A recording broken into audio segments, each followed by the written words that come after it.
warmly welcome you once again to Spotlight on the Word. This is the day the Lord has made. We would be glad and rejoice exceedingly in it. Today, again, just as you saw on our flyers, just as the debate review, where we are going to take all the three debates that we've had recently, and then we are going to assess and analyze it to its in-depth. And before we commence, I would want to really appreciate each and every one of you who partook of this debate that we recently had. The support was really, really, really massive.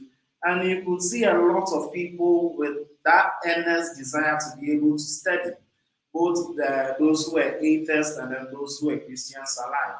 And so I would want to really applaud each and every one of us who took their time and their resources to watch all these debates and also learn from it, which is most important. And also, if you weren't able to join us during the debates, the videos are on our Facebook channel and on the YouTube channel as well. You can take any time that you have to watch these videos, and I bet you that you wouldn't waste your time and your resources. And with me today is our brother Derek Danso, who I must applaud. You did so great. You did so great. We thank God so much. We thank God so much. Yeah, we are proud of you. We are proud of you. So, because of that, before we even begin our discussion, I would want to ask, are debates really necessary? Yeah, that's a very, very important question. And when we sent out the flyers to do the debates, actually, and if you realize this time there were 3 consecutive debates, so people were very worried. And my mom asked me one after the second debate. She said that, it is about the YouTube. Are you going to do another debate? So I was like, yeah. And she was like, doesn't conform, they are not good. The people that you are debating, it looks like they are not able to give good reasons for the points they claim to hold. And I told her something which is very important, that these gentlemen that I debated, it's not as if they are people who are dumb. They are not dumb. They are smart people. If they are not intelligent, if they were not intelligent, they would not even want to come out in public to even want to have this conversation or to debate these issues. They are confident. They think they know.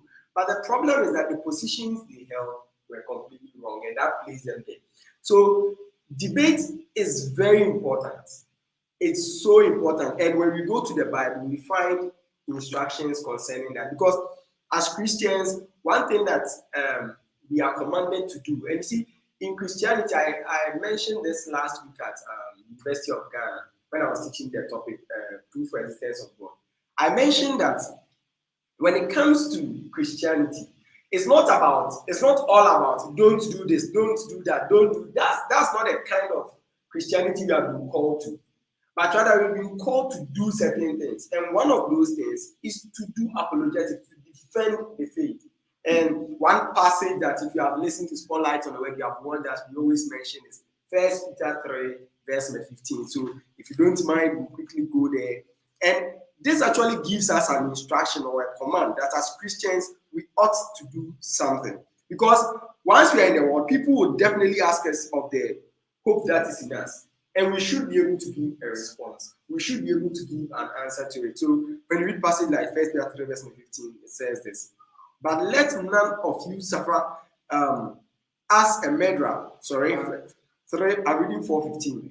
3:15 says, but sanctify the Lord God in your heart and always be ready to give a defense to everyone who asks you a reason for the hope that is in you with meekness and fear. And this word defense here gives us the idea of the apologetics, apologia. When we talk about apologetics, we are not saying that we are apologizing for something. No.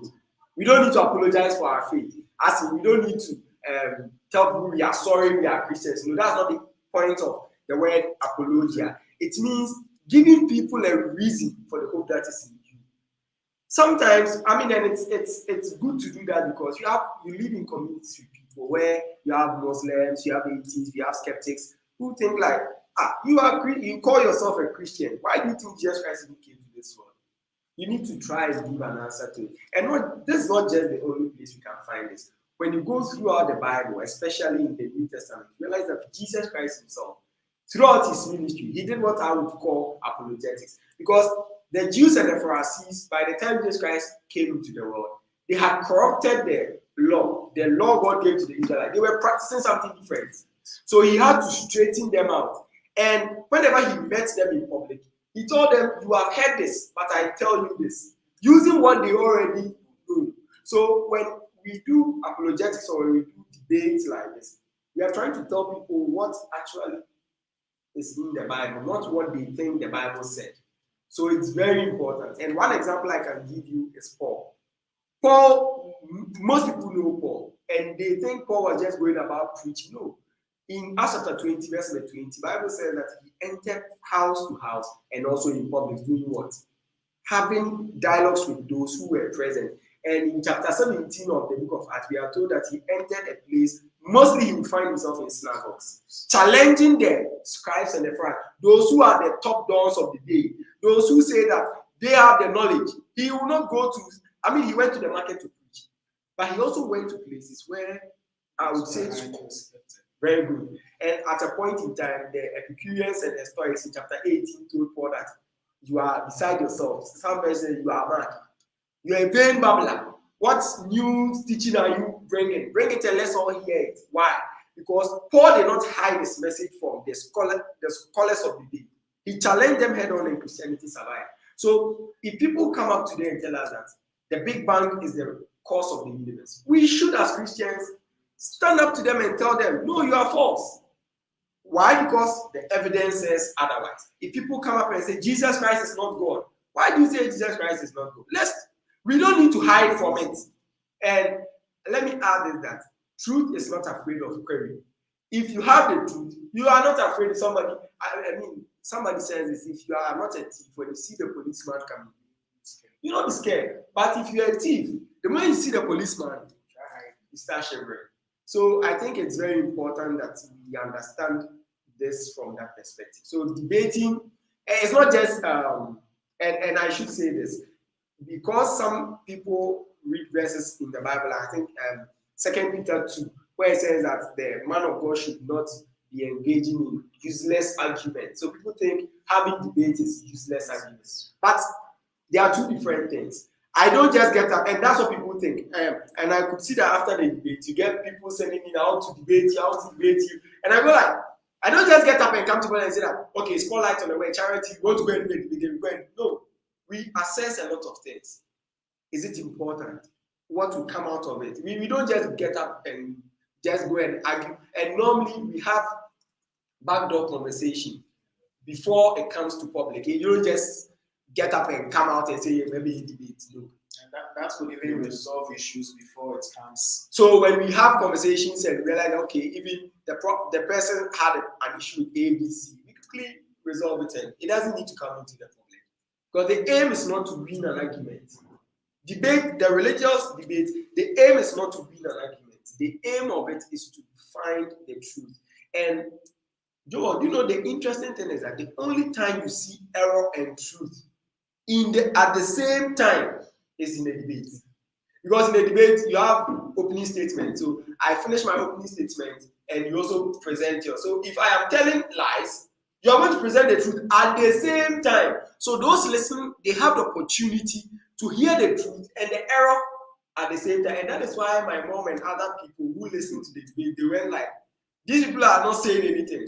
But I've been teaching these lessons on the lessons on proof for existence of God, Jesus is God. Even there was a time, this gentleman, Abraham Ben Moshe, and these common sense, when they claim that Jesus Christ never existed.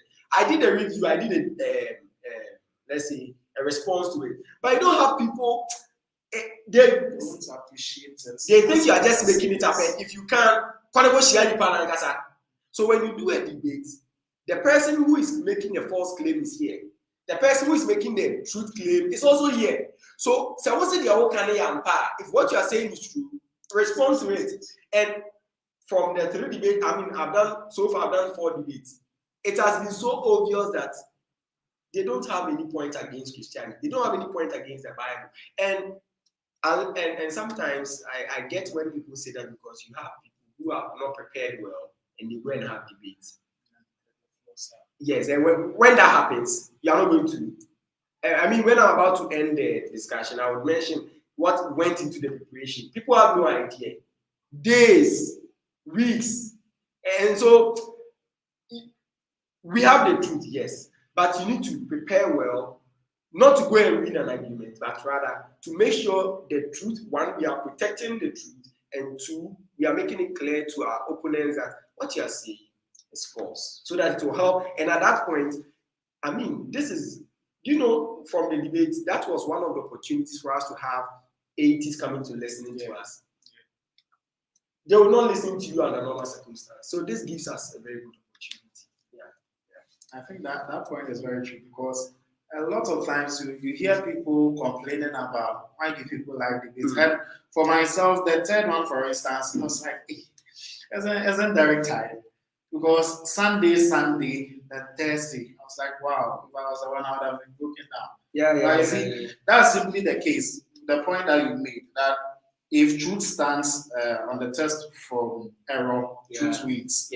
And you see, it's not a matter of those who came are not fit or they are not qualified. But truth is truth. It's like you saying that Derek is a boy and someone is claiming Derek is a girl. Exactly. No matter what you see, you are still a boy. So I think that squashes everything down. All right. So thank you very much for that explanation.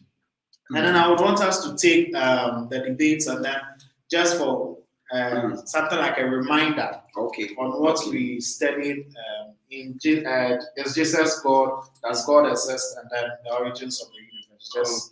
So when you look at the first debate, I would like to share that slide so that it would help us. Yes. So with the first debate, the topic was, is Jesus God? And let me give a little background how the debate came about. So this debate was hosted on both Spotlight on the Word and Seasoned Apologists. Yes. And I got the invitation from Corey, who runs the Seasoned Apologists. Yes. And it's interesting because when Henry contacted him to do the debate, but for some reasons this year he's not doing a debate. He's not doing any debates this year.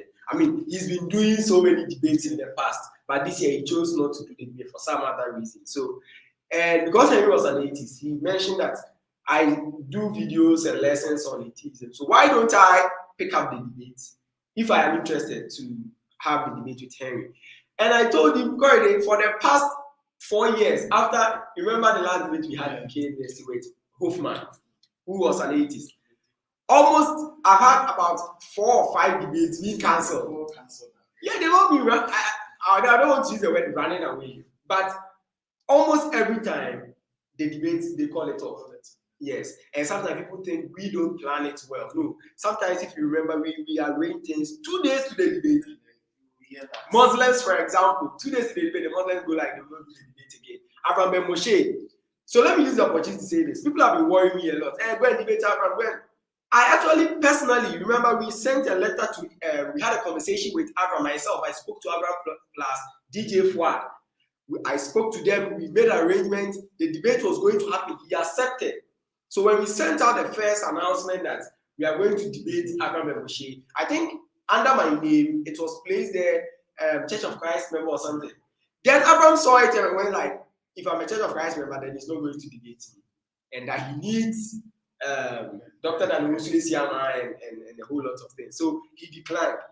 Then and the next debate that was declined was the Muslim Ghana mission in Kumasi.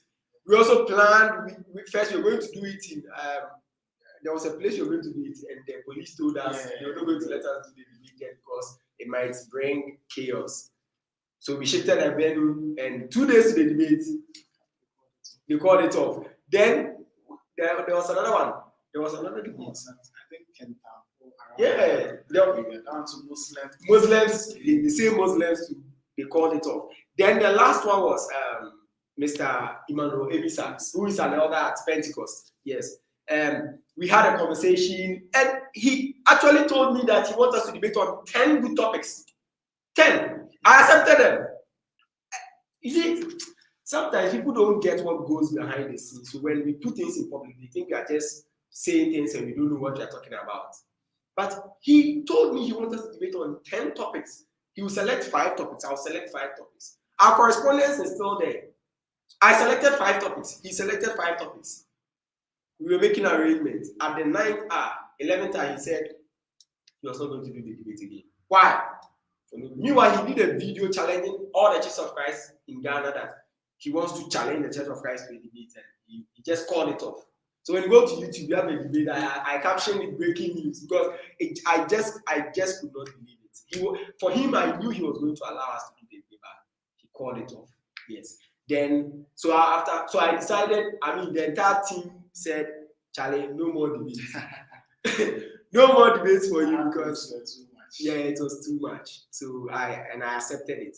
But later, after 4 years, Corridor came up and said, "Okay." So I was like, "Henry, if I'm going to debate with you, I've always wanted to engage people in these things, but if you are willing to do it, why not?" So, and that brought about the debate, is Jesus God? So he actually selected a topic.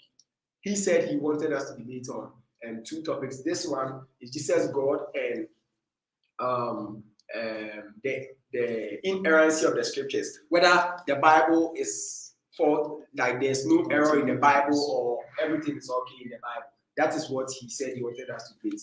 But then I said, since you are choosing one, I should also be able to choose one, and I choose that God exists. Yes. So you realize that in Henry's proposition, this is what he said. Henry's proposition in the debate was that, let me go to my proposition yes. So my proposition was that the historical Jesus Christ claimed to be God. Henry, when he called before the debate, he said his point is that the historical Jesus never existed. So the day we had a conversation, I wrote some things down. The first time I spoke to you, I was like, "Henry, let me understand you before we come out in public. Are you saying Jesus Christ is a historical figure? You are an atheist. You, by atheist, you deny the existence of God. Now, today we have different forms of atheism. We have different kinds of atheism. So this is one of them." And I was like, "You are claiming to be an atheist, yet you are admitting Jesus Christ is a historical figure." I was surprised. So he said, yeah, he agrees he's a historical figure. And for some atheists in Ghana, they go like, Jesus Christ never existed. And in one of my videos, I said, anybody who has studied history would never make that comment that Jesus Christ never existed. You might not agree to the fact that the Bible is the word of God, but for his historicity, you can't deny it. So I was a bit surprised for Henry to say it. On the other hand, I was happy because it means it's going to make the debate very interesting and very simple too. So I said, "Okay, what is your evidence for?"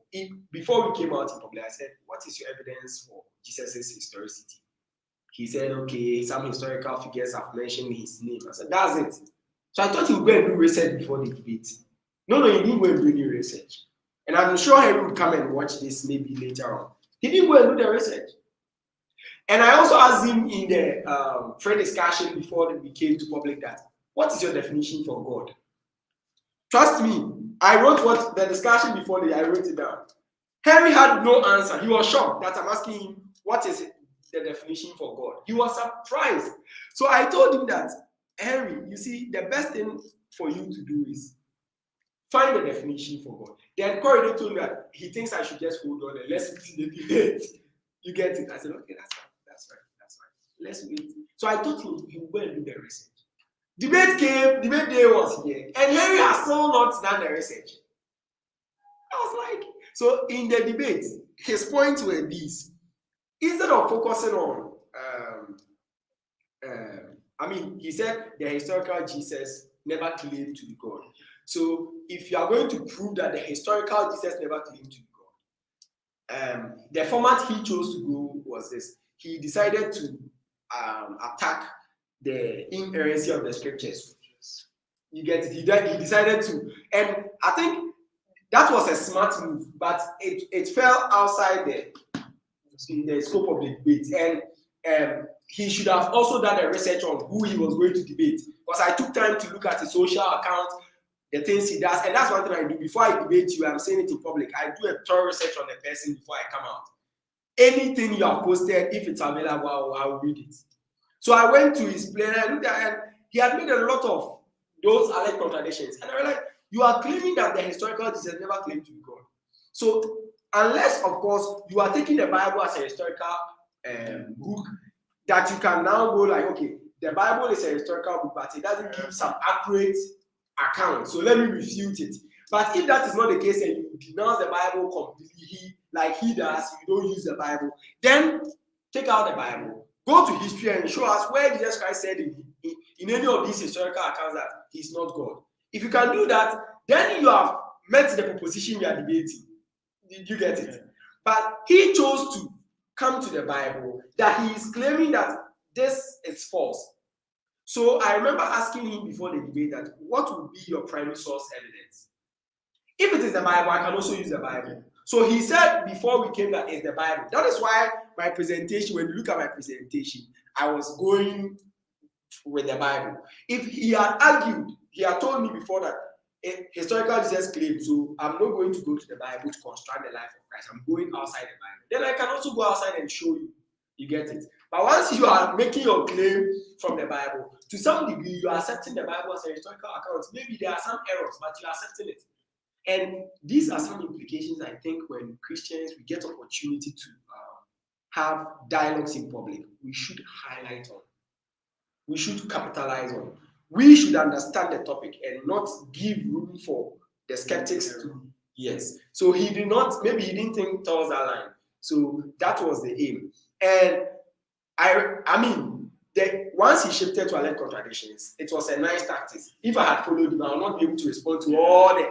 There are good answers to them, but I'll not be able to respond to all of them. So I have said in one video that I'll be taking all those verses in subsequent videos. I'll be explaining them. So people should subscribe to Spotlight on the Word, and I'll be doing that in English for our Nigerian audience as well. So Henry's point, that was the angle he chose to go.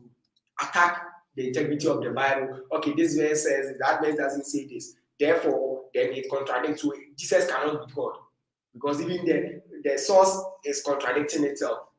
But he made a comment in his statement. He agreed that the writers of the New Testament, the Gospels, they wrote between 30 to 50 years of the life of Christ. That's what Henry said. But at the same time, his reason for accepting that Jesus Christ is a historical figure was based on Pliny the Younger and Josephus. Now, I think I added some interesting information after the debate to my slides for people who are interested. You can request for the the material that I use. And when you look at the historical accounts, this is one statement that is made concerning Jesus Christ. He says this. He says, the best source, he says that the best source to reconstruct the life of the historical Christ is the Bible. Because the Bible, according to Henry, he said Jesus Christ lived, those who wrote the account, between 30 to 50 years, which is close to the time of Christ. And some of these accounts claim that they saw Jesus Christ, they touched him, so we can rely on it. And Henry's argument was, Luke claimed that his accounts were, if you don't mind, what Luke says, Luke chapter 1, verse 1. Luke 1:1. Yes. It says, inasmuch as many have taken in hand to set in order a narrative of those things which have been fulfilled amongst us, just as those who from the beginning were eyewitnesses and ministers of the word delivered to them to us. So you see, he read this. Henry read this and asked that, okay, was Luke there when the incident happened? And I said, no. The Bible says Luke wasn't present. It says he was. He says he got the account from eyewitnesses. That is the gospel account according to Luke. Then when to most people, this is a strong argument for skeptics. But to me, it's a good argument for us, those who believe in the Bible. Why? This verse says that he got eyewitness accounts, people who saw it, and Luke said that things that were fulfilled amongst us. So that means that some of the accounts that these eyewitnesses mentioned were fulfilled amongst them. So if you think it's an argument against, it's not an argument against you. So when I counted that in the debate, Henry now said that the Bible was they were written as a faith document, but not as a historical document. I said, thank you. So now you are hope. You are now agreeing that yes, they saw something, but the aim of writing was to promote faith and not as a historical account. Regardless whether for faith or for historical account, something was written down. And it kills the debate. Anybody who is rational should know that definitely they wrote something down. If they didn't write, Fine. but you are admitting, not me, you are admitting that they wrote something down. You are at a point he was trying to say that it wasn't the Jesus's immediate followers. But you look at something interesting. He went further to say the people he quoted, he accepted. That is Pliny the Younger. A little bit about Pliny the Younger. Pliny the Younger lived, or he was born around AD 61 to 62. Then he died around AD 111. So within this time spaces when he wrote, and he was an emperor. He was not a small boy. Pliny the Younger actually went around killing the Christians. In one of his letters, this is what he said. He wrote to Emperor Trajan, and in writing to him, he told him that some of the Christians, when he caught them to kill them, he told them they have rejected Christianity about 20 years ago. Like, do you get the point? He said that we have rejected. You see, normally when we do churches, you go like, the early Christians were brave. Charlie, most of them rejected Christianity. The few people that remained are those that we know. But most of them, and in his letters, when I was reading it, I was just laughing. He said, for one group of Christians, when he caught them, they told him, oh, we denounce Jesus Christ as not Lord. Like, we have denounced Jesus Christ as Lord just 3 days ago. Like, you get it? So, and why is this important?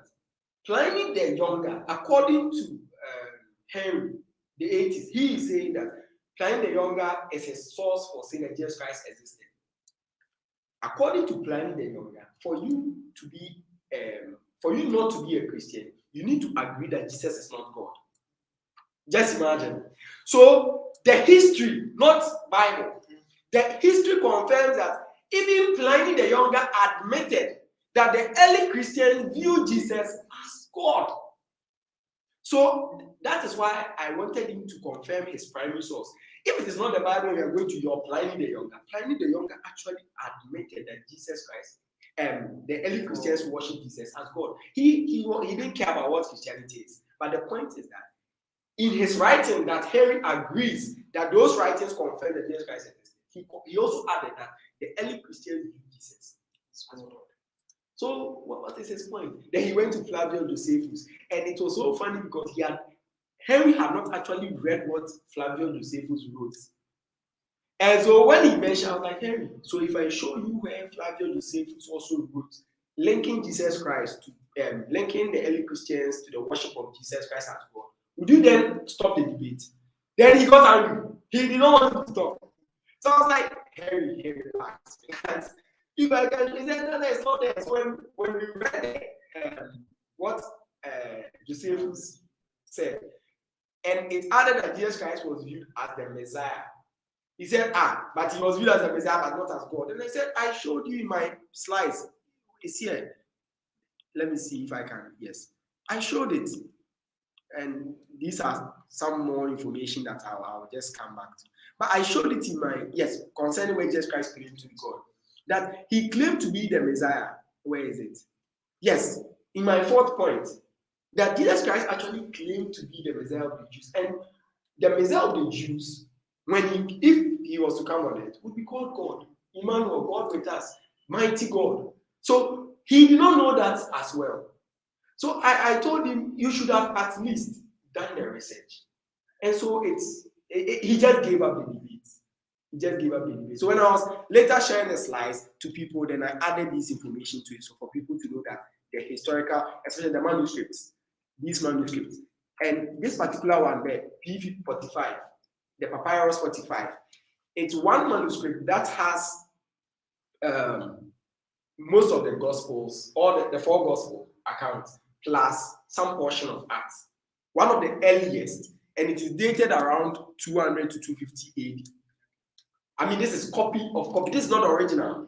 Copy of copy. And when you go online, you can get a more clearer one to view. The one I place in there is clear for you to see if you can actually read Greek. And this should tell us how people who study Greek and get us into other languages. Very important. But when the day I zoomed in, even though I can read some portion of Greek, Charlie, it wasn't easy.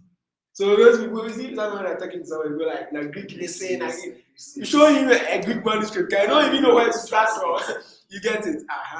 And when you look at the next one, it's where we find all the verses in there. So I place this in the slides for people who are interested and want to do further study. So that was with Is Jesus God? I mean, he gave out the topic, so I didn't need to. He didn't touch any of the points that I presented. Yes, he didn't touch any of them. And so these are some of the Blind the Youngest reference that I was talking about.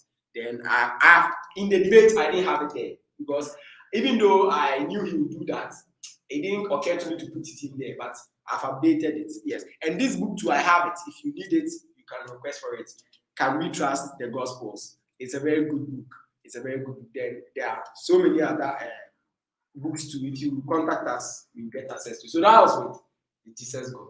So if you need any of the materials, if you leave a comment in the comment section, we would attend to that.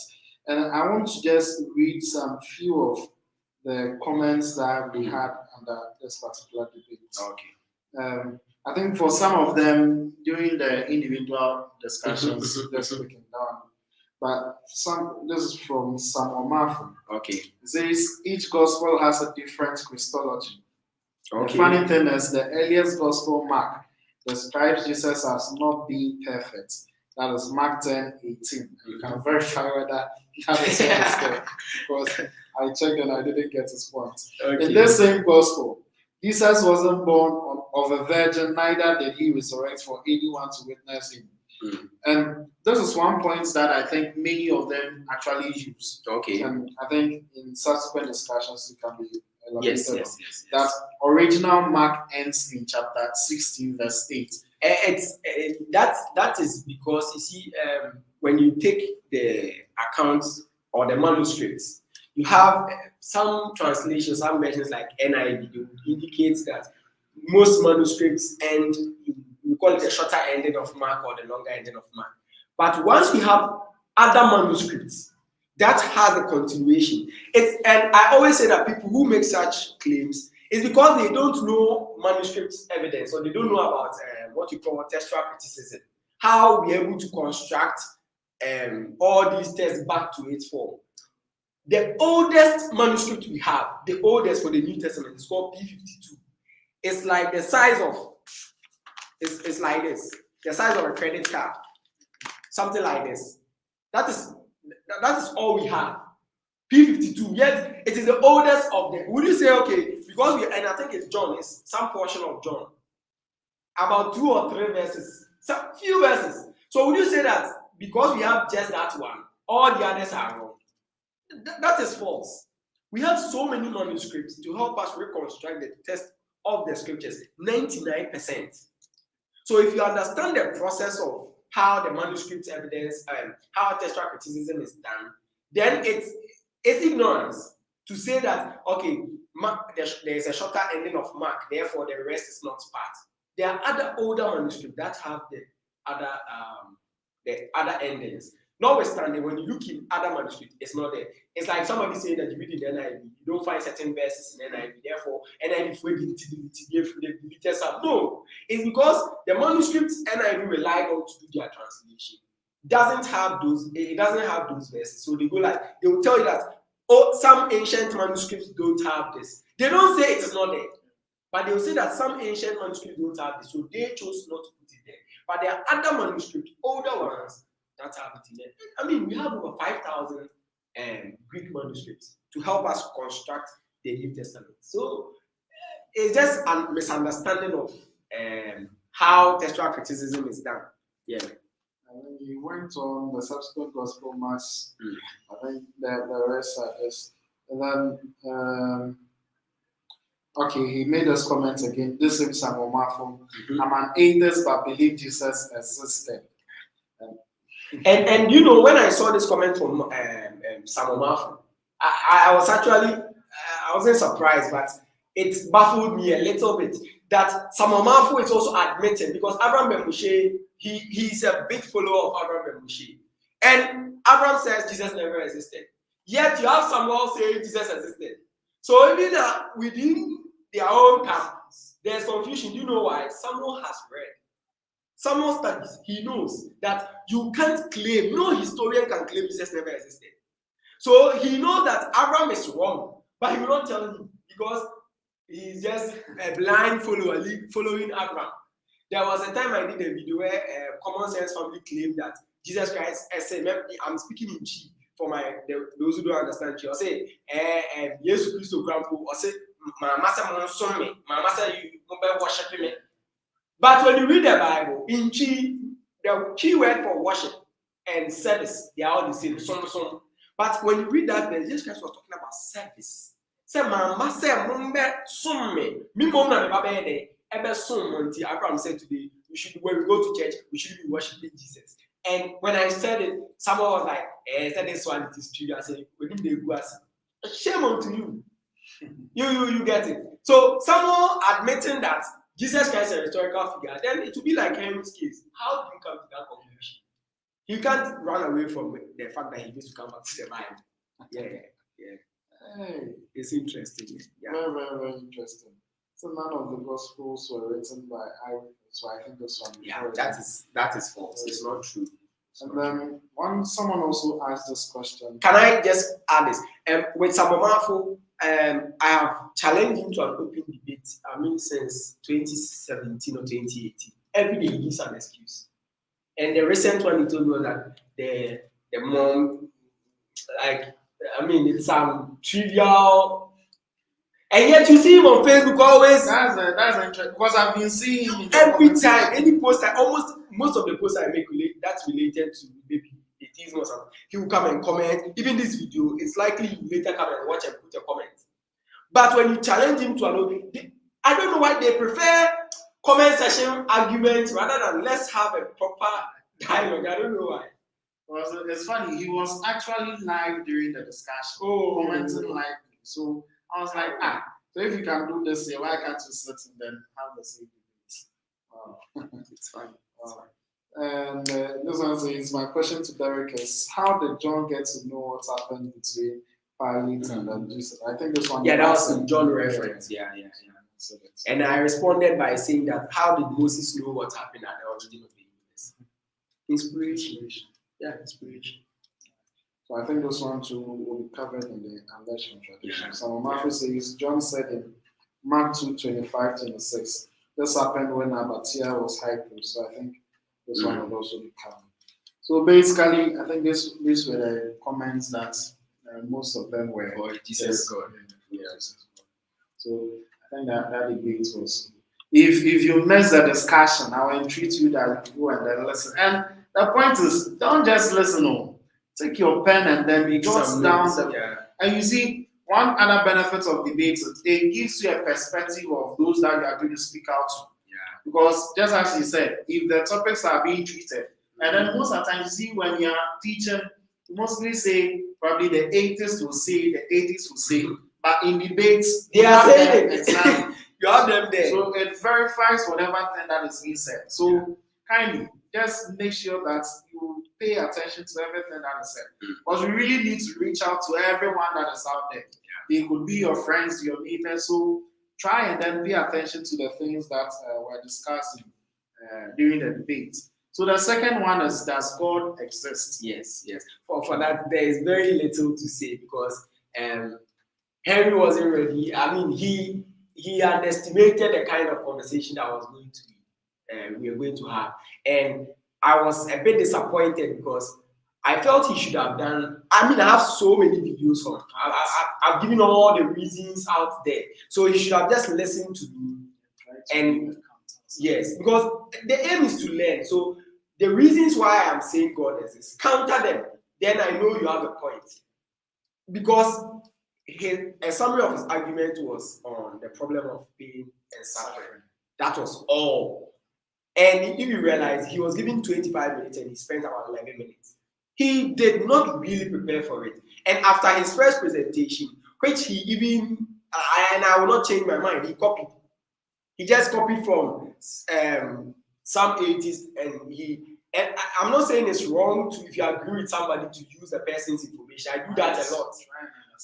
Trying to understand what the person said. He didn't do that. He just picked it up, brought it here, and I don't know whether I just did not understand how he viewed the conversation. And you could clearly see that he was reading from a document. Oh yeah. He wanted to, before we said, he wanted to upload the slide, but he was having issues. So he read his presentation. I mean, the people read their presentations out. But you see, even in reading, it's not problematic, but if it's word to word, trying to explain certain points becomes a problem. Oh yeah. So I was like, wow. And when he brought up the problem of evil, I actually showed him that problem is not a problem for Christians. It's a problem for you. Because, and when you go to his Facebook wall, he has an image that he placed there that he believes in love, and he mentioned it in the debate. Yes. And I told him, you have no basis. So, yes, to some degree, I realized that he's not a science guy. Normally, the reason why it looks like when somebody is an atheist, the person is also, he will use evolution and others. There are just two options. Either God exists or he doesn't exist. If God exists, then we have all these things and we can explain it. If God doesn't exist, then you should find an alternative explanation. And in Ghana, with all due respect, somebody placed in the comment section that day that Henry is not an atheist. Mm-hmm. And I agree, he's not an atheist. Because most people who claim to be atheists in Africa, especially in Ghana, they are not atheists. I don't want to say. Bibi na mana yes. What you say? It's not on the person has learned nothing. It's not because the person sat down to do some research. It's like somebody who claims to be a Christian yet doesn't really know anything in the Bible. That's how most people are in Ghana and Africa, those who claim to be atheists. Because what logical or philosophical conclusion did this guy draw? Or what?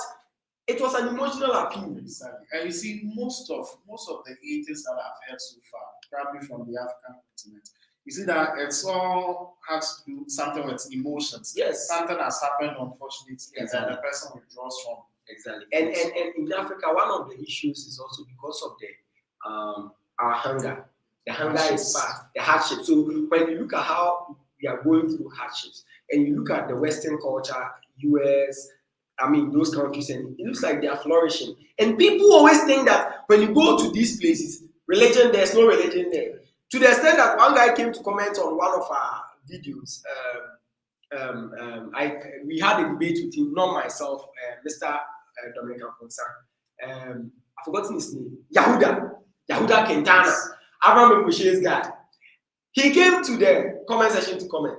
And in one of our debates with him, when Dominic Afonso, our brother, debated him, he actually said that when you go to Europe, there is no religion. When you go to US, there is no religion there. Meanwhile, just Google, type, few research. How many people are religious in the US? They are more, 80s, they are in the minority. Their number is now trying to grow. Go to US, you see the issue of abortion, the issue of gayism and homosexuality. People think it's the entirety of US. Who told you? Go and look at the research. It's not all of them. So we sit here in Ghana and watch some CNN that has a skewed view. I mean, every news presents a particular view they want you. It's political. They present a view they want you to have. Then they will present that to us, and we will sit in Ghana and go like, oh, we can't preach that. I'm like, these people, are they okay? Yes, it is true some churches are closing down, but go and look at the number of mega churches that they are having. We have some people, they call it community church. Like a community, they have a community church. Go and look at that place and tell them they are not religious. You see, sometimes people go like in Africa. As an African, the community, because of the hunger, we overdo it. Yes. You go to places like you see people and false religion where people claim that God has revealed something to me that I prophesy. They are all false. You go to US, it's worse than Africa. I watched one video. I was like, hey, the man was spitting on people. He was doing so many. You will not imagine. You will not think somebody should do to it. It's in Europe, but who comments on it? We think Ghana pen obi ni wa has say obi ni say for boxers for our panties. Go there and go and see. Now obi ni was here wherever. Where did they get it from? They get it from those people.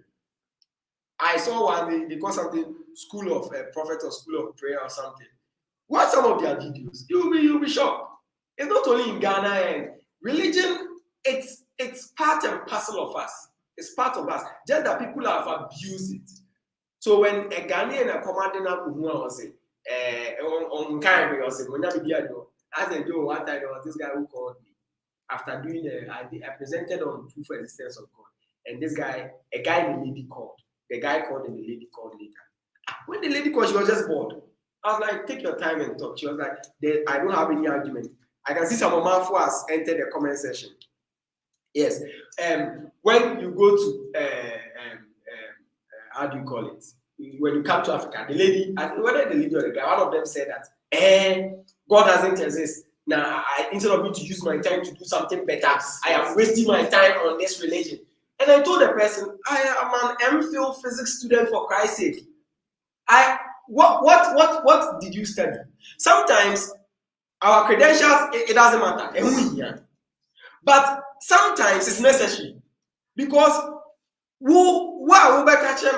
like they think we don't have anything to do with our lives and we just come and sit on Facebook and start commenting and sometimes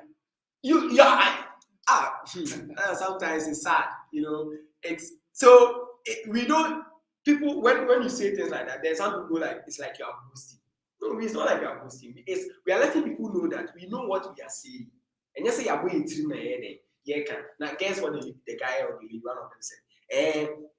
And the universe now, whatever created the universe is a force trying to mimic Abraham, a force. Now, I think even Samomafu should be a smart guy and not follow Abraham by now, since he said Jesus Christ existed and Abraham said Jesus Christ never existed. Maybe he was not here when I said that's on now. I can see him in the comment section. Yes. So some of your guys said Jesus never existed. You are saying he existed. You are contradicting yourself. So go and teach him. Go and teach him to help us a lot.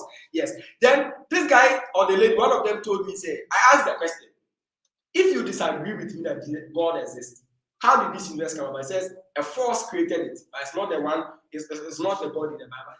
What is a force? What do you mean by a force created this? No, you know.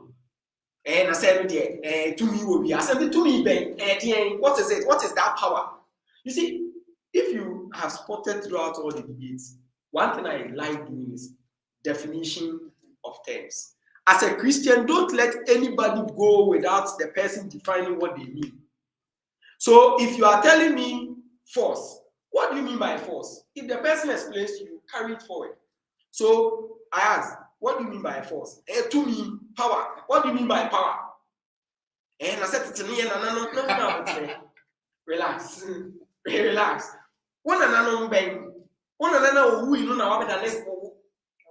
Conclusively, I think the guy said, the universe itself created the universe.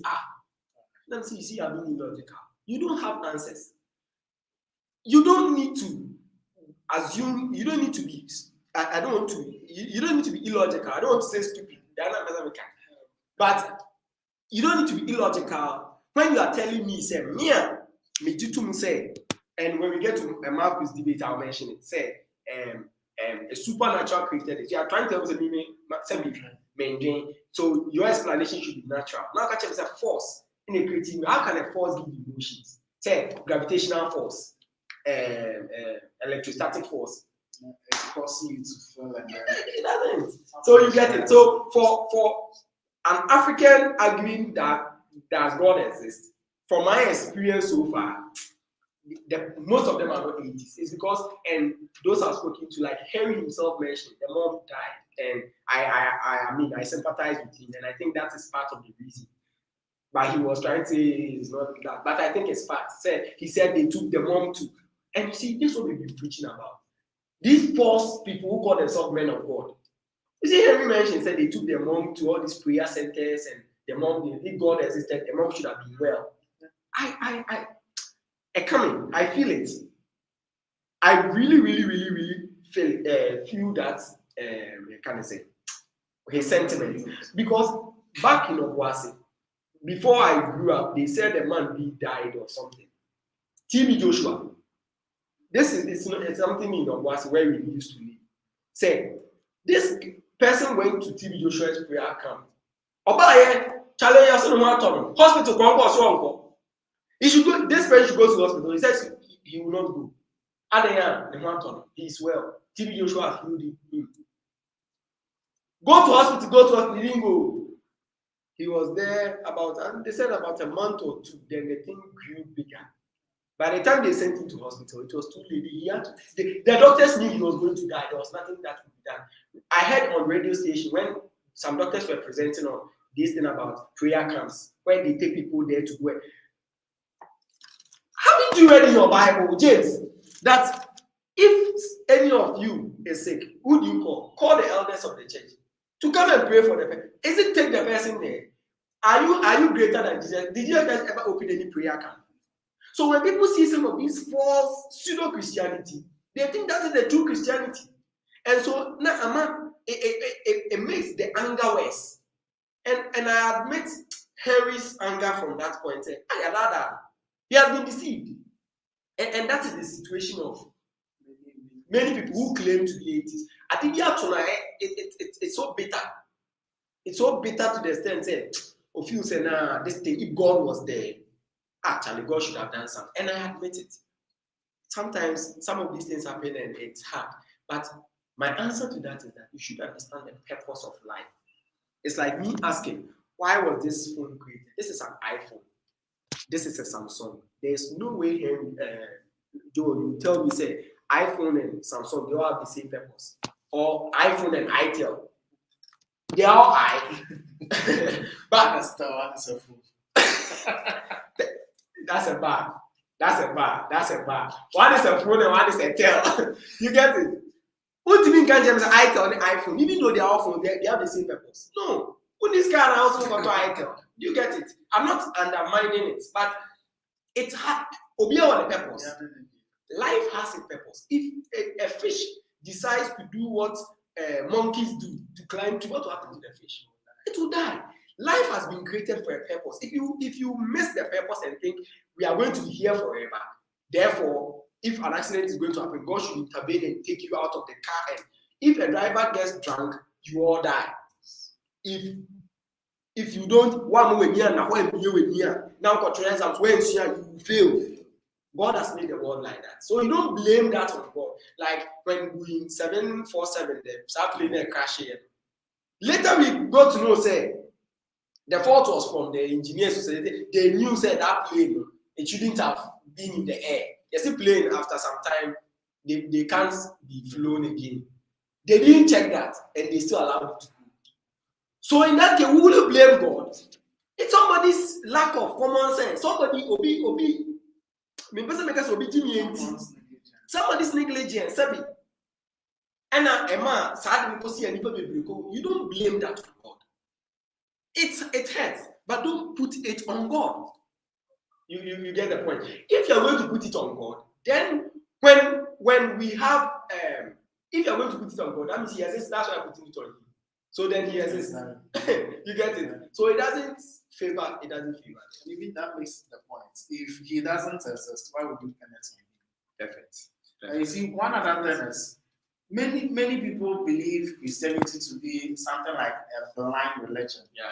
But the Bible actually doesn't put it that way. Yeah. Because the Bible says that those God, John 4:24, that he's seeking after those who worship him in truth and in spirit. So there is a certain truth that you need to look after. And Hebrews also says that those are the ones that he's diligently seeking. Those who diligently seek after, they find him. Exactly. So Christianity is not just about I believe he is there. If that was the case, then debates when one is I believe. True. But Christianity is all about finding out, and that is the reason why we really read the Bible thoroughly. Yeah. That's the reason why you have to really do apologetics. Yeah. So it's all part of you trying to find out what the Bible really says. And I think Samuel Marvel is really hitting on the. Should we look at his comment right away? Let's see some. Okay, so the first comment he brought was this. He says, "What? Why are you confusing US with Europe? Jesus." Okay, so you see, this is what you call fallacy of assent. And Marcus likes throwing a lot of fallacies into the air. So let me join Marcus. This is fallacy of assent. What do I mean by fallacy of assent? What I said, I didn't just say that. I'm not saying US is in Europe, or US is Europe, or Europe is US. It's part of the things I said. But he's stressing on US and Europe to blur what I said. Go to Europe. It's Marcus. It's Samuel Marfu trying to say that in Europe there are no religious people there. Check the statistics. There are religious people there. Even in countries that have high rate of atheists, even in those countries, there are religious people there. When you talk about religious people, people who believe in a higher power, it might not be the God of the Bible, but they believe in a supernatural creator. In those dominated countries where we have atheists, majority atheists living, they have people who still hold on to higher supernatural beings. So what is the point? So he's just I mean, Samuel Marfu that's what he likes to do. He will never want to do a one-on-one conversation. He will never want to do that. Emmanuel Noche says what? Samuel Marfu says what? Derek is challenging you to a debate. He will not. Samuel will not do it. He will not do it. He says, I don't have to agree with Avram on everything to appreciate what he does. Then you should admit when he's wrong and tell him he's wrong. You should be open about Yes, and tell him that Jesus Christ existed because you have the evidence. Else, I mean, you are just being incomplete. It's like saying that even the two of us, we might not agree on everything. But if I don't agree with you, I point it out to you that, bro, this and this and this is wrong. You also tell me if I'm wrong. You get it? But when it comes to such an important issue about our salvation, we can't disagree. If we disagree, then we need to look at what the answer is. Abraham is saying Jesus never existed. You are saying Jesus existed. It has implications. So you should go and have a good conversation with him. And what they gave me is that I really want to call to this program. We've been telling you to come for to have an open debate. All this while you said because of your mom, you don't want to have a debate in public. Now you want to call him. Oh, this is interesting, brothers and sisters who are watching. And Anoche says what? But you know, Anoche is true. Ladies and gentlemen, and someone comes in the comment section and he lies. He's not ready. He's not ready to have a conversation. He's not ready to have a conversation. Yes, so if you don't mind, we can. So Sam, don't be shy. I think you are not shy commenters. Yeah, you shouldn't be shy. We would love to have you here. And moreover, you've listened to all my presentations, so just accept it. Yes. And Joe, can I comment on the Does God Exist? I introduced a new line of arguments. Mostly, I have some 3 main arguments I use in all my presentations. The law of cause and effect, why God exists, and I think maybe we can bring it up so that we can look at it. So the 5 reasons to believe in God, why I agree that God exists, and Christians hold on to that view. Yes, and I run through them almost all the time. And I talk about, this one, matter demands a law of cause and effect, that once you see effect, somebody created it. But in this particular debate, the one that I did with him, because I knew Henry was not a science guy, and he didn't show in the debate that he knows science, this might not really, though it's very powerful, he might feel as a fan. So I use what we call the transcendental argument. And I didn't know this, I was using it, but I didn't know the term for it. And it's like this. When you see laws in nature, it demands a lawmaker. So if for example, Henry says that he's hurt, he loves somebody, he hates somebody. It's an information, so it should come from some mind. Information don't just come about from nowhere. So then that is why I was trying to pin Henry down with the point. Say, Henry, show me how you came to this conclusion, and he was finding it difficult. So whenever you are having a conversation with people who disagree that God exists and all that, please point it out to those people. You don't need to, I mean, like my presentation, most people might have it. So you want to go law of cause and effect. The person will try to argue out with you. So use what you call, and I will do a special presentation on that. Use what we call that transcendental argument. That is to say, if Joel is telling me that God doesn't exist, how did you come to that conclusion? You are talking to me. You are using words. How? Even to communicate, you need information. So to communicate to me, how did that information you are giving me come about? You need it to come from somewhere. If it is not God, show us where it came from. And so far, I think this should even be my basis for all the other arguments. So I'll polish it. I recently learned it, so I'll polish it and present on it for Christians to get a very deep understanding of how to use that argument. So I did not really dwell on it, but I used a little bit of it in the debate. Yeah, I think one other point that he raised that was a bit amusing was, I think you asked him a question on if someone goes to steal, what will be the measure? The basis. And then he said it will depend on perspective. If you believe you've stolen, that is your perspective.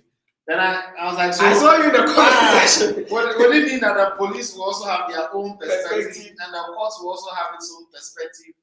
It just wouldn't be. If you realize, Marcus was in the comment section that day. So during our debate, he didn't want to bring it up. Now, some people would want to suggest that this argument is lame, right? But try answering it. Try answering it. If you say that God doesn't exist, and I know somebody like Marcus, somebody like Samuel Mafu, these 80s have been mentioned, they are my friends, so I don't have a problem. So Samuel, we are still friends, so I know we are still friends. So even though Samuel, what he thinks Big Bang is true, the question is that if that is the case, how do you come about those laws? And they think, why should I know where the laws came from? No, everything should come from somewhere. Information. Marcus is, someone is in the comment section, type it. No, before you can type words, you need intelligence. Dogs don't type. The best dogs I've seen, those that have been trained, they can't even generate any information for themselves. They can only do what they've been programmed to do. Like you force a robot to design a robot, the best robot you have. They can't have extra information. They can only use the information that has been given to it. So, for example, someone is in the comment section and putting words there. Why don't he write ABCD, throw them into the sky, throw them in the comment section, and it forms intelligent. He's an intelligent human being. That's why he's able to spell lame. That's why he's able to spell argument.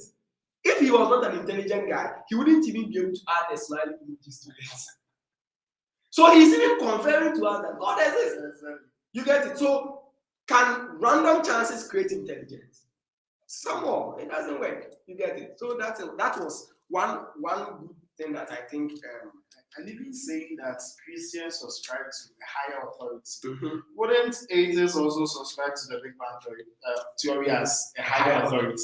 So this is the difference between the Christian and the atheist. These are two worldviews. One of the worldviews says that a supernatural created this universe.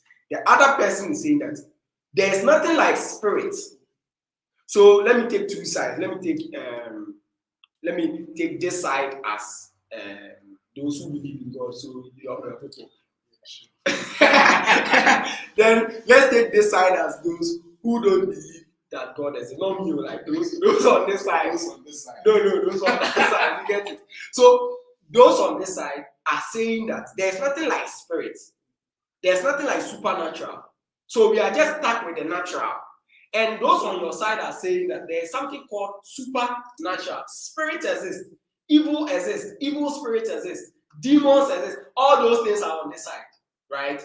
So how did the universe come about? Because those on this side think that they agree that yes, it is supernatural. They are saying that the supernatural brought everything into existence.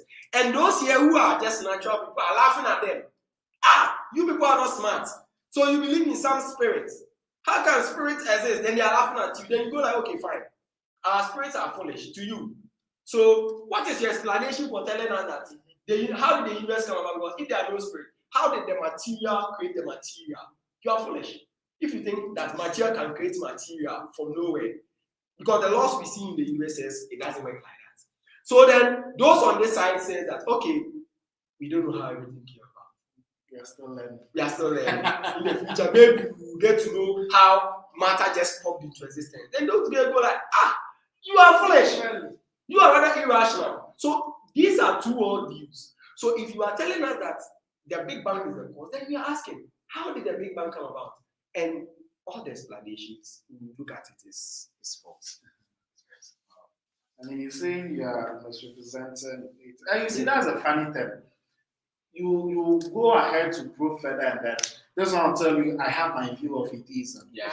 But it's one unique model that's the awful. Yeah. You see, and that's a problem. So, Samuel, if he's misrepresented, the best you can do is to come for the debate.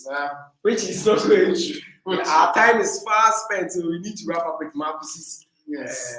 So something going for Marcus. Origin of the Universe. Yeah. I think he's showing. He should be showing now. Yep. So with Marcus, his points. If I'm to summarize what Marcus said, Marcus, the topic was origin of the universe, creation or Big Bang, and Marcus was the first person to speak. I will do a detailed review of each of the debates, but it's so interesting and funny in the sense that before the debate, Marcus kept on sending me so many messages, and I'm saying this in public because I don't know why he was doing that. He would send almost every time that I should call Calvert and Ken Ham and they should give me an award because I'll be the first creationist to prove, and I didn't mind him. So one of the time he sent one message and I told him, bro, relax. The debate is just Thursday. You're talking too much. Just relax for the debate. You get it? When you have the truth, you don't need to shake. You don't need to worry yourself. You need to do good study. But don't mind he was making a lot of noise in my DM, but I didn't respond. I was just quiet. He knows. When he comes to watch this, he will remember it. And I was just quiet. At a point, I was like, should I respond? I said, oh, no, let me just allow you. Like, you should just continue. And he was making fun, trying to. And I was like, bro, relax. The debate will all be there. Just like Marcus is, this guy is doing, Samuel is doing. He will just be in the comment section like that. Let's sit down. Now we have a software that we can pick you wherever you are in the world. We can have a debate with you. Let's engage and look at what is true, not real. What is true? And Marcus came up before the debate. Hey, Marcus, before this debate, it was around, I think, was it 2021? Somewhere on Facebook, we had a banter. What was this banter? I told Marcus Big Bang is false. And Marcus said, if I think the Big Bang is not true, I should provide him with research papers before he was at the debate. That's what Marcus told me. And if you remember in the debate, I was giving him some research papers. It was because of that. He told me that I don't have any evidence. There's no peer-reviewed paper that says that Big Bang is false. I told Marcus I have evidence. He said, I'm just bluffing. If I'm not bluffing, I should put it in the comment section. I'll not put it there. If that is your basis for having a debate, initially I was not going to agree to it. But later I said, for the sake of educating the many people who have this misconception, let me do the debate. So, where is it? Okay. Let me do the debate. So I told him I have the papers, and I think later, I don't know, we're having a conversation. And what broke the camel's back for the debate to happen was this. He told me that the law of thermodynamics has been refuted. Why? Look at my presentation. In my presentation, this is what I placed in my presentation. And this was the reason why I placed this point in my presentation, so that people understand the context. The first law of thermodynamics. Why did I add it to my presentation? Because I could have just said it without showing it.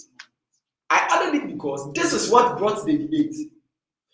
Marcus told me I had done a video on God's existence, and Marcus and his friends cropped the video, posted it on one WhatsApp group that he has created, made a lot of fun of me, even to some degree insulted me.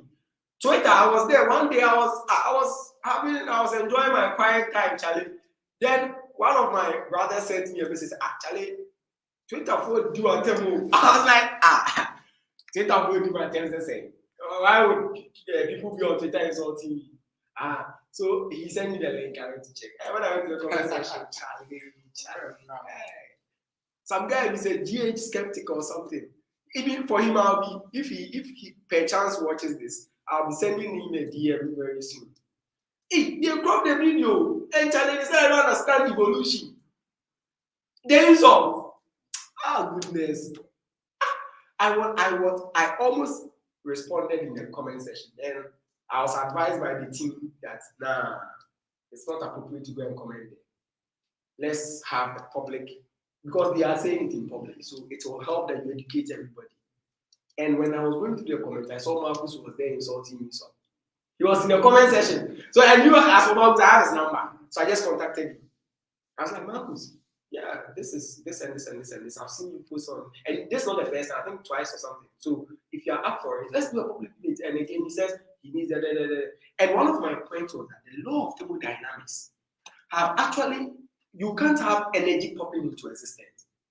Energy must be for you to have the energy we have in this universe. Something that is not here should have brought it here, because the law of thermodynamics says that energy can neither be created nor destroyed by what? Any natural system. So this universe, the energy we have in it is the same thing. For example, if you burn this phone, it's going to turn into ashes. The energy that was in this phone is what has become the ashes. You've not created a new energy. It has just been transformed to another form. Good. So we have potential energy. So the law of thermodynamics actually says that Big Bang can't happen. Because for Big Bang to happen, you need energy coming from nowhere. So this is a strong point to say that the Big Bang is false. And Marcus said the Big Bang and the law of thermodynamics has been violated. It has been refuted. That day, I must tell you, that broke my mind. And I said, no, you need to have this debate in public. So if you go to my Facebook, I've posted the evidence of the conversation there. Why? Because he can't. Hey, which scientists? The law of thermodynamics. Look at what the scientists say about the law of thermodynamics. It is one law that you don't joke with. So when he said that, I was, this guy. And people had told me, oh, Marcus, no science. I was like, how can somebody who knows science say this? And when we came to the debate, lo and behold, I put it in my slides. It was there. He was sitting here in this studio. Marcus was here. I said it. The law of thermodynamics has not been refuted. If he wants to challenge me, argue with the scientists. He was here. No comment on it. We went home, like when we finished the debate. The next morning, I posted a comment on Facebook that Marcus should either apologize or retract what he said, because he's lying. The science says that law of thermodynamics has not been refuted. So he should come out and say something. Then he came to the comment section and he wrote that, what has thermodynamics got to do with the Big Bang? And he admits that the law has not been violated. What is the meaning? The Big Bang never happened. Because what brought the debate was this. And now he has accepted that the Big Bang and the laws of thermodynamics has not been refuted. That means that the laws of thermodynamics has actually refuted the idea that the Big Bang actually happened. And in the course of the debate, we are discussing origin of the universe, that we have explained that when we talk about origin, where everything came from. Now Marcus at the end of the debate admits that the universe is eternal. I was sitting here. I was like, this is irrational, illogical, and inconsistent. Your debate proposition is the origin of the universe is Big Bang. Now you're saying the universe is eternal. That means the universe has always been there. How did he say that? He said that the fundamental particles in the universe has always existed. I can see someone in the comment section. Someone, do you agree or you disagree? Any atheist, do you think that fundamental particles have always been there? Fundamental particles are eternal. If it is eternal, then you are going back to steady state theory, not Big Bang. Because there was a theory that was there before Big Bang, which is called steady state theory. When they almost say the universe is eternal. So for them, most scientists laugh at them because we know it is not true. So if it is not eternal, how then you jump from Big Bang? So, and this is why I was telling you debate is important. If he was not sitting here and I said it, somebody will say that like someone is doing. And yesterday when I posted that thing, I think yesterday or last 2 days on Facebook, come and see Marcus in the comment section. But this guy was sitting here with me, they really didn't say anything. Debate is so good to the extent that is why most denominations will never want to do debate. Because if you meet a Church of Christ member in a debate and he has studied what he knows, you'll be disgraced. Not just disgraced, the truth will come out. So most men of God, when you call them for public discussions like this, somebody called for a discussion on tongue speaking. When we're about to agree to it, he called it off. Let's meet in public and discuss. No, beyond TV. You see the power of it. Our time is there is truly a lot to be learned from all these ones. And for Marcus, to be sincere, I think before this, I think does God exist? The kind of comments, let me just read the fallacies. Okay. With Henry. Yes. Marcus came to the comment section. Okay. He says, I've lost count of the logical fallacies in here. Then Michael has into that he was interested in at least one. But he said, God of the gaps arguments, reliance on stereotypes, outgroup homogeneity bias, false analogy fallacy, appeal to intuition, black and white fallacy, reductio ad absurdum, false cause fallacy, special bleeding fallacy. Man, you want me to come? So wait. So when he was sitting here, why didn't he bring these things up? So like I was expecting that he being here, probably when you are speaking, that he will point it out. That is why debate is important. Public discussion. It's not fight. People should take it out of their mind. And when I see elderly people tell me that, it hurts.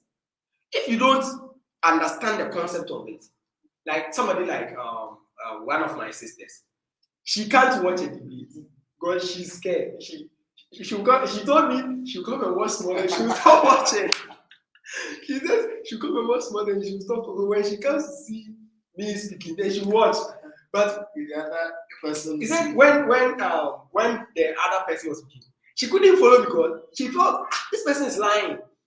There are people like that who they are not able to contain truth and error, battling and they say it looks like we argument too much. I know. But don't think it is bad. Jesus did that when he met the scribes and the Pharisees. Mark say to their faces, oh, Semebois challenge it. Paul, the scribes are here. The Stoics and the Epicureans of the scientists of the day are there. Paul Semebois, you are worshiping a God you don't know. Let me show you that God. Bible says when Paul finished, that somebody was split into two. Some believed the message, others they wanted to stone him to death. We need to face. We don't need to hide. And my prayer has been this: one day I want the opportunity to meet somebody like Pastor Chris in public discussion. He would never do it. Why? Especially on tongue speaking. I was going to do a review of his lesson on tongue speaking. But I said, when I do that, people come and insult me. Like I said, you are just trying to insult the man's intelligence. But assuming he gives us the honor, like he's a respected man. He has PhDs and masters and things. Here we 1 Corinthians chapter 14 video. You will see people who will stop his church. So he will not come and do the debate. Or somebody like Ghana here, Mr. Mensa Otabe, who teaches on tithing. that we should be paying tithe. He has so many lessons on tithe. I have written a full review, but again, I felt that public, you have people who don't even listen to you, they will just insult you. But assuming Dr. Mensotabel, respected man, I'm not going to, like, we're having a dialogue, maybe even to have a dialogue with it to be an honor to let us review what he has said together, so that if I'm lying, he should correct. You will see the people in Ghana who will stop paying tithes because it is false. So they will never do an open discussion on the issues. You get it? So truth doesn't fear anything. Just that sometimes we should be careful of people taking advantage to be popular. So we are saying, now you are giving Marcus and those 80s popularity. No, we are not giving them popularity. In the Bible, when Paul did these things in public and wrote down in the Bible for all of us to read today, doesn't get because we are reading about people, even bad people in the Bible, read about them. Why? Sometimes when you expose the error and you refute it head on, somebody like Mami Evelyn, she's going about radio station teaching people that there's heaven and hell, yeah, your kingdom is there. Yeah, we have called her for a debate. She doesn't want to come. And then you should come and sit there, let's do the debate and see. That's what I'm trying to say. But sometimes you need certain credentials before you can meet us. Like somebody like Dr. Mensotabel or somebody like Pastor. I mean, I am too, in terms of the distance, from what I say, and I understand if you really want to do it, why should we do a debate with you? Like, who are you? I understand. But what I'm trying to say is that we shouldn't have negative understanding about debates. So I think a lot of people are afraid of debates because they feel there will be insults thrown against each other. But I think of all the 4 debates, nothing of the sort has happened. It's just an intellectual discussion. And did you realize that even in the first debate, Common Sense Family, not that it's Jesus God. Jesus God. Common Sense Family, this guy Yahuda Quintana came to the comment section to come and watch this debate. You see, so when I met him at the studio where we didn't fight.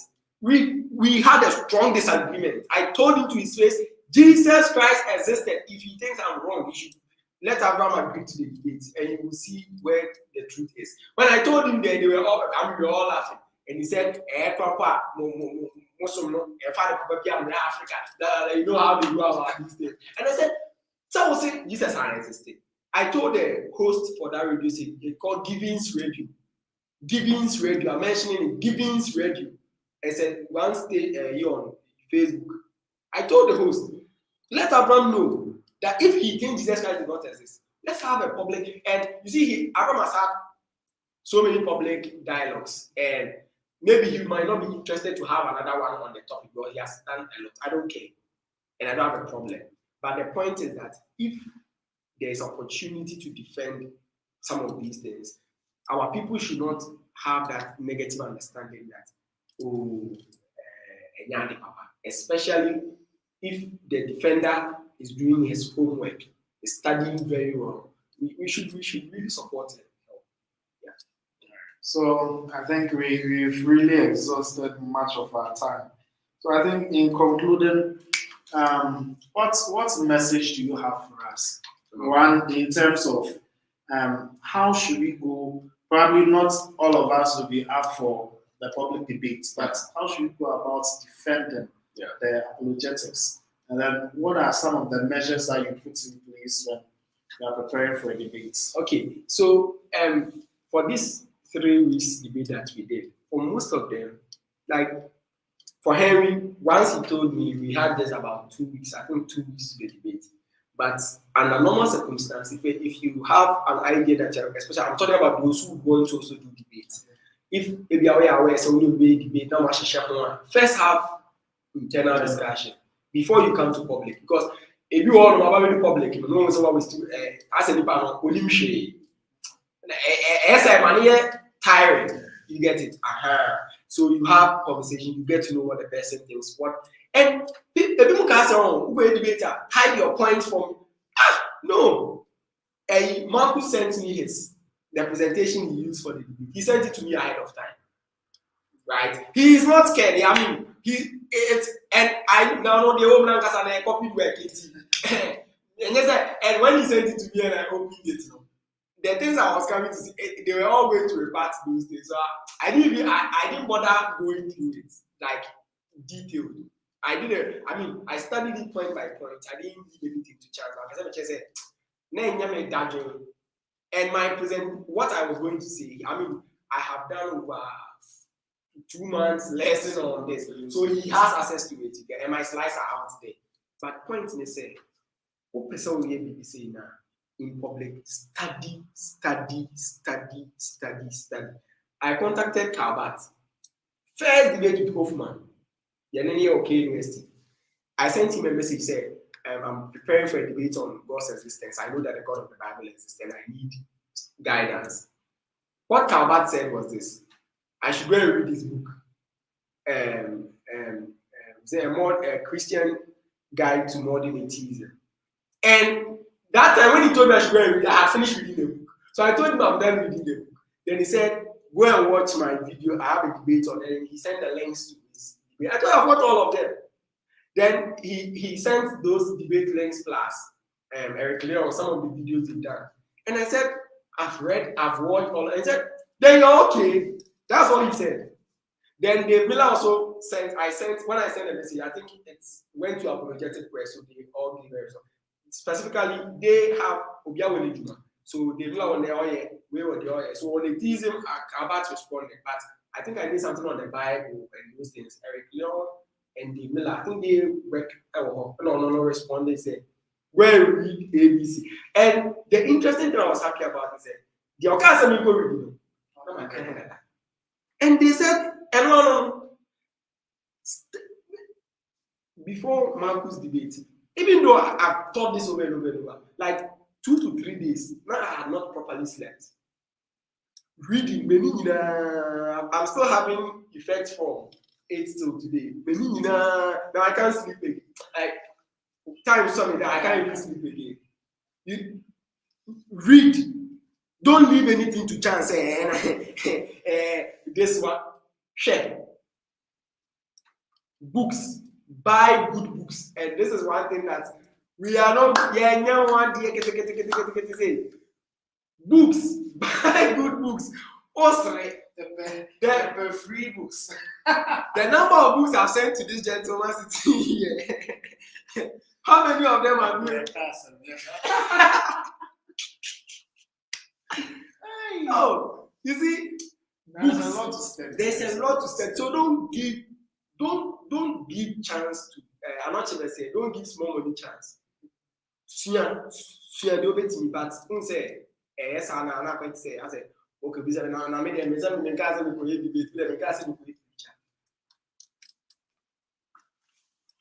This is ours. Who may be with you?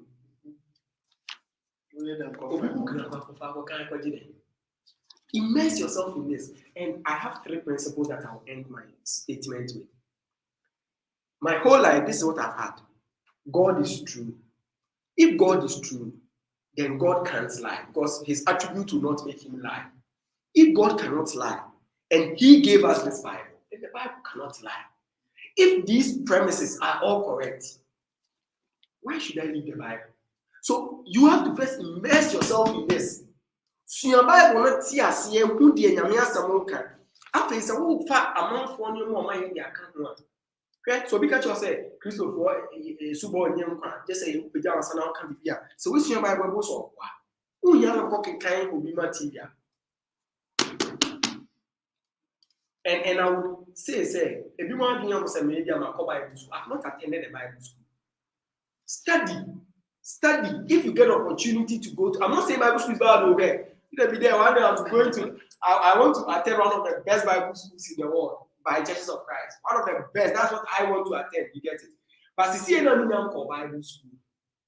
Now, me prepare say me pay behind there. Akon. Means now I say me call Bible school. Go and sit down and learn. You get that point? Sit down and learn. This Bible, I recommend it. Apologetic Press. It's called Defending the Faith Study Bible. I know some brethren have gotten access to it. If you get access to it, it's good. Though the first time Apologetic Press for your announcement said they are releasing that Bible, national service. They sent your email say I want to get one. When everything ended, this Bible had costed me over 850 something Ghana cedis. National service guy 559. You get it? And I was so eager to get the Bible.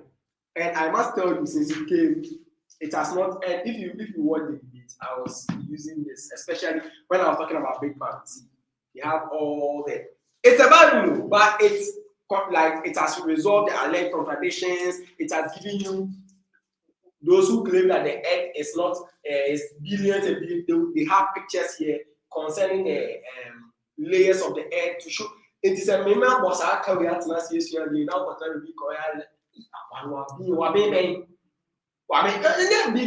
It is by God's grace like a good resource material to sit down and what? Why is it to be very great? And now I'm in Cal and then Cal. So we should. But it's an important point. Yes.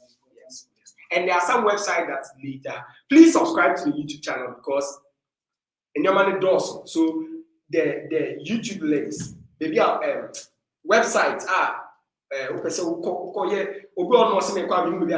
don't know where to go to. I have listed about 20 or 50 websites. 20 to 50 websites are when you go there, you get very good material. The first one is Spotlight on the Web. www.spotlightontheweb.com. And then I would want you to outline the WhatsApp pages. Yeah. That one also. Yes, it's true.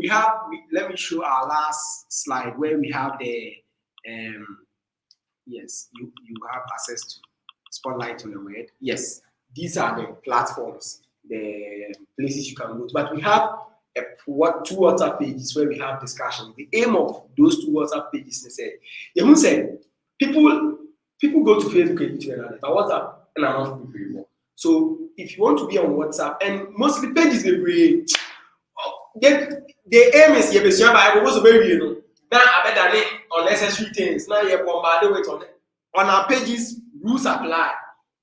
Whether you're a preacher, whether you're an elder, whether if you join our WhatsApp page, now yes, you don't follow the rules on the page, you'll be posting advert.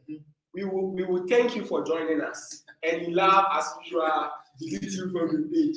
I know that one day, and I'll call you. I've called one LP person and said that we yeah, sorry, but that's so bad. He didn't agree, but that's our rule. If you want to join the game, we can add you, but follow the rules. We are strict, and we have every Saturday we have a discussion. Then we post materials, study materials. We have podcasts, edits, throwbacks. We do all this. So I would really encourage. Say so, person who see dear. Now we'll be some questions, and so you can join the WhatsApp pages. We'll add you to it. We'll have the conversations and all that. And just by way of saying that we have apps on Play Store and App Store. You go there right now, you can download our app. And because I also work with Chariot TV, I can't also say without Chariot TV. Chariot TV is also doing great. Within a week, there, Chariot TV there. Spotlight comes live once in a week. But for Chariot TV, we are almost live about 3 or 4 times in a week. So please, Chariot TV on YouTube. In addition to that, we also have an app called Daily Walk with God. Check it out. It's super great. There are so many things coming up. Say, when I'm speaking, as a because my mind keeps on going to. There are so many things that are coming up. Please and please subscribe. Send a bear, you don't miss all of them. So even if you don't have enough money to be buying the books and the 850, I'll try and buy 850. No. By now, the price has they've subsidized. Yes. And it's because of the shipping cost. So if you have Unimobia or Ghana, unfortunately, as of last month, they were not shipping to Ghana. So I don't know if they are still shipping to Ghana, but you can check it out. Defending the Faith Study Bible. So even if you can't buy all these books, I think if you should follow the live streams, whether it's the WhatsApp, the social media handles, even that of the videos that Chariot TV produce, I think it will be sufficient enough for you to know know 1 or 2 times. So kindly don't change us.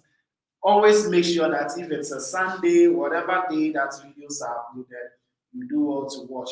And you see, one thing is, a lot of us would want to rather be sharing. Oh, let me try and find a good word. But you see, sometimes we are interested in these kind of. I'm still not finding a good word, but you know what I'm talking about. You rather prefer to share all these things rather than sharing God's word, and then we still profess to be Christians spreading the gospel across. One last thing, support.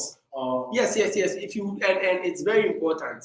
If you want to support us, please you can link up with us in any way you can. In any way you can. In any way you can.